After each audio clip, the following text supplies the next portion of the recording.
Amin. Ya, saya akan ngajar. Ini ada satu ayat yang menurut saya ini bicara tentang on position.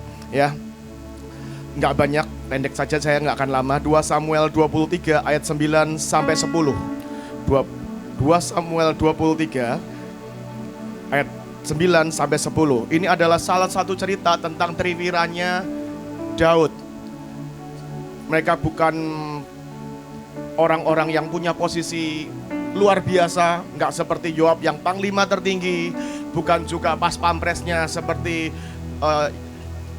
Benaya, tapi mereka ini disebut orang-orang yang nggak tergantikan, orang-orang yang hebat, orang-orang yang luar biasa, yang attitude-nya, manners-nya, sikapnya, kesetiaannya nggak ada tandingannya. Dan kalau Yoab, dia ada di sana dan a lot of politics, ada banyak kepolitikannya, ada banyak ambisi pribadinya, ada banyak agenda pribadinya, dan dia ada di sana di kursi yang sangat tinggi, yang sangat levelnya sangat tinggi, dan dia main sangat juga kotor untuk tetap ada di sana. Tapi 3 orang ini mereka nggak butuh kursi, mereka nggak butuh posisi, mereka tahu artinya berfungsi. Dan on position itu nggak tentang kursi, on position itu tentang fungsi. Dan saya bacakan ya, ini tentang satu orang namanya Eleazar. Dan sesudah dia, Eleazar anak Dodo, anak seorang Ahohi, dia termasuk ketiga pahlawan itu, dia ada bersama-sama Daud ketika mereka mengolok-olok orang Filistin yang telah berkumpul di sana untuk berperang, padahal orang-orang Israel telah mengundurkan diri. Tetapi dia bangkit dan membunuh demikian banyak orang Filistin sampai tangannya lesu dan tinggal melekat pada pedangnya. Tuhan memberikan pada hari itu kemenangan yang besar. Rakyat datang kembali mengikuti dia hanya untuk merampas. Dan dari 2 ayat ini Tuhan tuh ngajarin saya tip praktis, hal-hal praktis yang kita semua bisa lakukan untuk kita ini bisa selesai, tuntaskan. Yang pertama dari namanya. Namanya tuh Eleazar. Eleazar tuh artinya by the help of God. Tuhan yang menolong, Tuhan yang memampukan, Tuhan yang nolongin. Dan ini satu mental, satu attitude yang kita mesti pegang, bahwa apapun yang ditugaskan kepada kita, apapun yang kita hadapi, kita itu tidak perlu menghadapinya dengan kekuatan. Dan itu pagi, siangnya saya chat sama Buin, aku masih nggak ngerti engkau marah-marahin itu, aku nggak ngerti. Karena ketika dimarahin, hang. Siapa yang kalau dimarahi hang? Tulalit tiba-tiba. Nah. Tapi kan butuh sebuah ketetapan hati untuk bilang, Buin, aku masih nggak mudeng, ya kan? Aku minta waktu, ayo, aku minta waktu ngobrol, terangin ke aku, sambil berharap kali ini jangan marah-marah, ya kan gitu kan. Dan saya itu minta waktunya private, Bu, saya mau ketemu pribadi, ngobrol, terangin ke saya. Dipanggilnya ke Mikafot, di sana tetap ada Bunita, ada Burut. Tapi ini, jangan buat pemimpinmu seperti seleramu. Gak ada. Namanya mengikuti. Ngomongnya kan I'm with you. Bukan you with me, I'm with you. I'm with you. Gak ada I'm with you with me, gak ada. I'm with you heart and soul. Jadi pilih, tetapkan untuk ya aku yang harus adjust. Aku yang harus ngikutin. Ada hal-hal yang belum kita ngerti, simpen dalam hati. Aku belum ngerti. Ini pemimpin yang Tuhan tetapkan buat hidupku, bagianku ngikutin. Bahkan saya itu mencoba mendidik hati saya.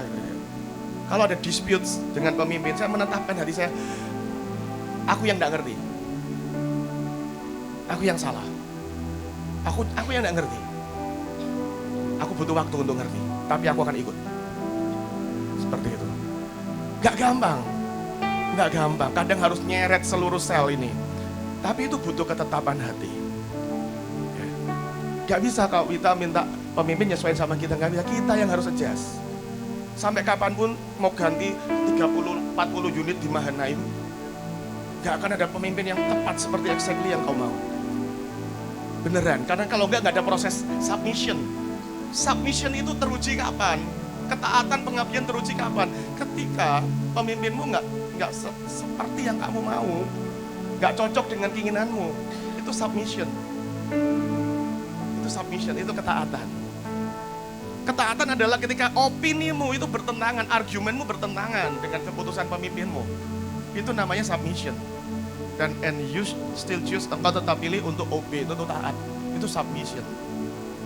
Kalau semuanya sama, align, itu namanya bukan submission, itu namanya mufakat. Musyawarah itu namanya. Submission itu ditentukan, dilihat, ketahuannya, terujinya, waktu kau punya pendapat berbeda dengan pemimpinmu. Dan Eleazar, orang yang memutuskan, dia akan stick together dengan pemimpinnya, no matter what, apapun. Karena kalau kita mau ganti-ganti pemimpin, gak jadi-jadi kita. Kapan selesainya? Kapan selesainya? Ya, yang berikutnya. Yang ketiga, itu tadi setia, coba loyal lah. Punya keloyalan, punya kesetiaan. Yang ketiga, kita ini gak lagi banyak orang itu ngikutin majority, ngikutin orang banyak, ya, ngikutin orang banyak dan jangan sekalipun Eleazar ini gini, sekalipun yang lain meninggalkan, dia nggak ikutan, dia tetap punya pendapatnya sendiri, dia tetap punya ketetapan hatinya sendiri, dia tidak digiring oleh opinions orang banyak, dia tidak digiring oleh arus massa. Itu orang-orang yang lain sudah meninggalkan. Nggak tahu tuh, termasuk jenderal-jenderal seperti Yoab atau bagaimana, saya tidak tahu. Tapi dia tetap di sana. Dia tetap di sana. Dan dia memilih bertahan dan gak ikut dalam segala aspek ini pelayanan ya. Akan ada banyak suara kok. Akan ada banyak pendapat. Akan ada banyak noise. Akan bahkan ada yang orang mulai iya mestinya begini ya, iya mestinya begini ya gitu. Dan kalau engkau mau tetap on track, kalau engkau mau tuntaskan, engkau mau selesaikan, jangan biarkan dirimu digiring oleh pendapat massa. Harus punya ketetapan hati.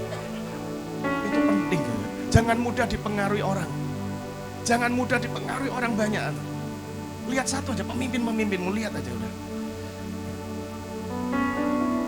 Dan yang keempat, Alkitab itu berkata gini, dia perang sampai tangannya lesu, melekat ke pedang. Dan saya mau berkata jangan pernah lepaskan pedangmu. Jangan pernah lepaskan pelayananmu. Jangan pernah lepaskan senjatamu. Saya lihat kadang-kadang saya lihat di gereja ada orang begitu mudah ketika ada masalah, ada gesekan, ada pertengkaran, ada friction di dalam pelayanan. Itu selalu ada, akan selalu ada. Dan saya lihat ada orang-orang yang gampang banget. Pak Gem, saya mau cuti dulu sebulan. Gampang banget gitu. Pak Gem, saya mau sabatikal dulu. Saya lagi nggak baik-baik saja, banyak masalah di keluarga. Saya mau rehat dulu, mau sabatikal dulu. Tapi kita berkata gini, selesu apapun, sepenat apapun, secapek apapun, yuk kita ini jangan pernah meletakkan senjata. Itu honor, pedang, senjata, pelayanan kita tuh honor, kehormatan. Jangan segampang itu main-main, aku libur dulu lah, aku mau ngilang dulu lah biar dicari pemimpinku gitu. Ngilang dulu biar tahu pemimpinku tahu aku tuh penting. Ternyata gak penting-penting amat. Gak. Akhirnya kamu akan tahu bahwa kamu tidak penting-penting amat. Dan sungguh saudara, hargai pelayanan, hargai benar-benar apapun yang Tuhan. Saya ini saudara berangkat dari orang minder. Saya ini berangkat dari orang yang sangat minder, tertolak. Ya, dan jangan di depan gini, ngobrol eye contact gini susah buat saya. sulit. Dan saya tuh hari ketika saya jatuh cinta dengan Tuhan, saya ini berketetapan, make a deal lagi dengan Tuhan. Saya bilang gini, Tuhan, hari itu altar call-nya begini. Saya datang ke sebuah retreat anak muda. Siapa anak muda yang di sini mau melayani Tuhan? Saya itu duduknya paling belakang. Fendi itu 30 tahun yang lalu duduknya di belakang, saudara. Di belakang paling nggak pernah duduk di depan, nggak berani. Sekarang paling depan. dan siapa main Tuhan, saya lari. Itu seperti ada dorongan yang nggak bisa ditahan. Habis gitu langsung didata kan. Kamu mau pelayanan apa? Saya bingung loh mau pelayanan apa. Bingung. Ngomong gak bisa ya kan, nyanyi gak bisa ya, dan saya tuh ngedil dengan Tuhan gini, Tuhan pokoknya pelayanan apapun ditawarkan ke saya, I'll say yes. Aku akan bilang iya. Maka muncullah yang muncul adalah pelayanan-pelayanan yang gak ada orangnya. Yang mulai didatangkan adalah pelayanan-pelayanan yang orang gak mau gitu. Orang-orang gak mau. Dan saya itu saya tetapkan dalam hati saya. Tetapkan dalam hati saya, mulai dari saya muda sampai saya pindah ke Jakarta di Hananeel. Itu Hananeel ketika ngerintis, Hananeel itu kan kebanyakan orang kerja ya. Salah satu yang kami itu keder ya, kalau ada yang mati saudara. Kenapa? Itu kan gak bisa dijadwal. Gak bisa dijadwal itu. Dan tiba-tiba itu ketika saya di sana, saya masih baru awal-awal 2000 ya, tahun 2009 awal-awal saya datang ke Jakarta lah, setahun 2 tahun. Dan itu gereja belum terlalu besar. Ketika tiba-tiba ada aja yang meninggal itu ya. Itu di grup chat kita ada, Bapak ini meninggal. Siapa yang bisa layani penghiburan malam ini? Oh, gak bisa meeting. Suruh dia tunggu besok aja gitu kan, gak bisa. Kuburnya hari Rabu, waduh gak bisa, suruh ngebur Sabtu aja gitu. Kan gak bisa ya kan. Iya kan, bener gak? Nah saya ini make a deal dengan Tuhan. Saya ini kan terlanjur punya deal dengan Tuhan. Tuhan apapun yang datang ke saya, I will say yes. Dan itu datang dengan, kan kamu bisa ya? Ya wes bisa gitu kan ya. Ya iya bisa aja gitu. Ya kan. Dan khotbah saya pertama kali itu di rumah duka. Rumah duka. Dan menyenangkan. Dan sampai Bu In nunjuk saya jadi mimpin Hananeel. Saya sering cerita itu hari Minggu bertugas. Sabtu di green room kira-kira jam 2 jam 3 baru dikasih tahu.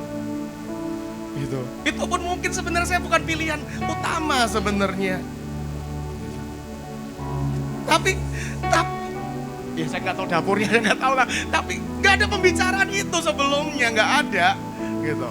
Saya tahu bahwa mulai hari Minggu ini Hananeel akan ibadah di 2 tempat, saya tahu. Tapi gembalanya saya nggak tahu kenapa. Dan tiba-tiba Sabtu, oke, mulai besok Fendi pegang. Ya kan? Tetap kan harus berkata yes. Dicoba dulu lah. Bayangan saya tuh coba aja, paling nanti ya kalau dievaluasi diganti, nggak boleh baper gitu aja loh. Ya kan? Dan sebenarnya saya tuh karena tadi ya saya tuh ngedil dengan Tuhan, pelayanan apapun yang datang saya akan berkata ya. Ya kan? Jadi saya tuh pernah jadi megang majalahnya gereja. Pelayanan pertama saya itu OHP. Pelayanan saya pertama itu OHP. Supaya yang harus nunduk, gak kelihatan orang, nunduk. Kalau lihat orang kan gak bisa, gemeteran. Jadi nunduk. Kalau naik kepalanya muncul. Kan? Saya ngapalin semua lagu. WL-nya mau manuver ganti lagu. Ya. Karena saya ini pemalu, lemari lagu di belakang. Kalau ngambil lagu itu kan mondar-mandir. Sekarang enak tinggal buka file. Jadi saya punya kertas plastik kosong. WL-nya mau ganti lagu apapun, sesaat tidak muncul saya tulis refnya. Dia masuk ref, saya munculin refnya. Dia nyanyi refnya, saya tulis baitnya. Dia balik ke baitnya muncul. Maka saya adalah operator OHP favorit semua WL. Karena saya nggak pernah komplain kamu manuver ganti lagu. Gitu. Saya nggak pernah komplain itu. Dan hampir semua pelayanan di gereja saya pernah lakukan. Pernah fail nggak? Pernah. Jadi usher. Nah, orang pemalu, orang kikuk, nerd, suruh jadi usher. Ya toh? Dan salamnya tidak hangat, senyumnya kecut. 3 bulan saya berhenti sih, diberhentiin. Dan nggak apa-apa. Nggak boleh baper. Tapi setidaknya saya pernah ngicipin hampir semua pelayanan di gereja loh. Hampir semuanya. Doa, jadi pendoa ya pernah. Kolekte ya pernah, ngitung duit paling seneng. Meskipun bukan duit kita, duit Tuhan, kita seneng ngitungnya. Ya kan? Dan hampir semua pelayanan saya pernah kerjakan. Makanya kalau ditunjuk jadi gereja lah, saya langsung tahu sebenarnya. Oh, kira-kira gereja itu A sampai Z-nya begini. Langsung tahu. Dan mari belajar berketelapan hati sih. Apapun engkau di tempatmu sekarang, kalau tidak dilengsarkan pemimpinmu, jangan quit. Jangan keluar. Kalau diganti, jangan baper. Tapi kalau itu nggak diambil daripadamu, jangan keluar. Jangan taruh, jangan cuti, jangan sabatikal. Jangan rehat. Pegang senjatamu sampai selesu apapun, setired apapun, pegang senjatamu. Yang terakhir, saya tutup dengan ini. Pada akhirnya ketika dia menang, dia mulai di atas angin. Orang-orang tuh lihat dan ngikutin. Orang-orang lihat dan ngikutin. Kita ini kan sudah 40 ke atas ya. Udah waktunya kita harus inspire orang lain. Ya, kita harus inspire generasi berikutnya. Dan karena kita nggak bisa selesaikan semuanya sendirian. Nggak bisa.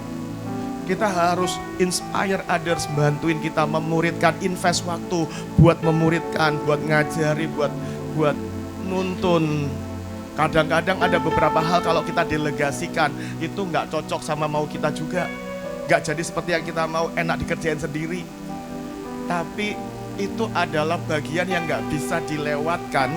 Ya, harus ada toleransinya lah. Dan kita memuridkan, invest waktu, tenaga kita, effort kita buat mengajar, menginspirasi, dan sama-sama nyelesain pekerjaan besar. Pekerjaan besar tuh enggak bisa dikerjain sendiri. Mari kita sama-sama. Ya, itu dari saya, bisa dilanjutkan kakak-kakak saya.